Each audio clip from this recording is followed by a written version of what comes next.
এবার ইলিশ খুব সস্তা, তাই বানিয়ে ফেললাম ইলিশ মাছের পাতুরি। তার জন্য নিয়ে নিলাম কচি কচি লাউয়ের পাতা, আর পাতুরির জন্য তৈরি করে নিলাম একটা মশলা।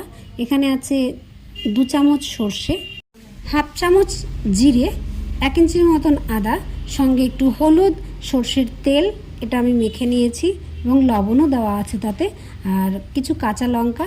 এবার আমি 3টে পাতার উপরে একটি মাছ এপিট ওপিট করে মশলাটা মাখিয়ে নিয়ে 2টো কাঁচা লঙ্কা তার উপরে রেখে তারপর পাতাগুলোকে এইভাবে ফোল্ড করে আমি একটা একটা করে এইভাবে বেঁধে নিয়েছি।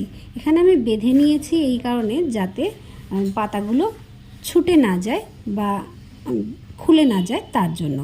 এবার ভেজে নেব। তার জন্য একটি ফ্রাই প্যানে আমি হালকা করে তেল দিয়ে পরপর পাতুরিগুলো সাজিয়ে নিয়েছি।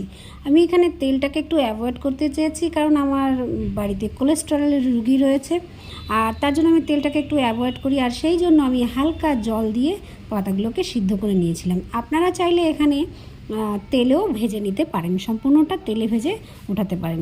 তবে লাউ পাতা পুরো তেলে ভাজতে গেলে পাতাগুলো একটু বেশি শক্ত শক্ত হয়ে যায়, হালকা জলে ভাপিয়ে নিলে ভালো হয়। তো সিদ্ধ যেহেতু হয়ে গেছিলো এবং হালকা তেলে আমি ভেজেছি, এই আমার পাতুরি রেডি। আর গরম গরম ভাতে আমি ছেলেকে পরিবেশন করছিলাম।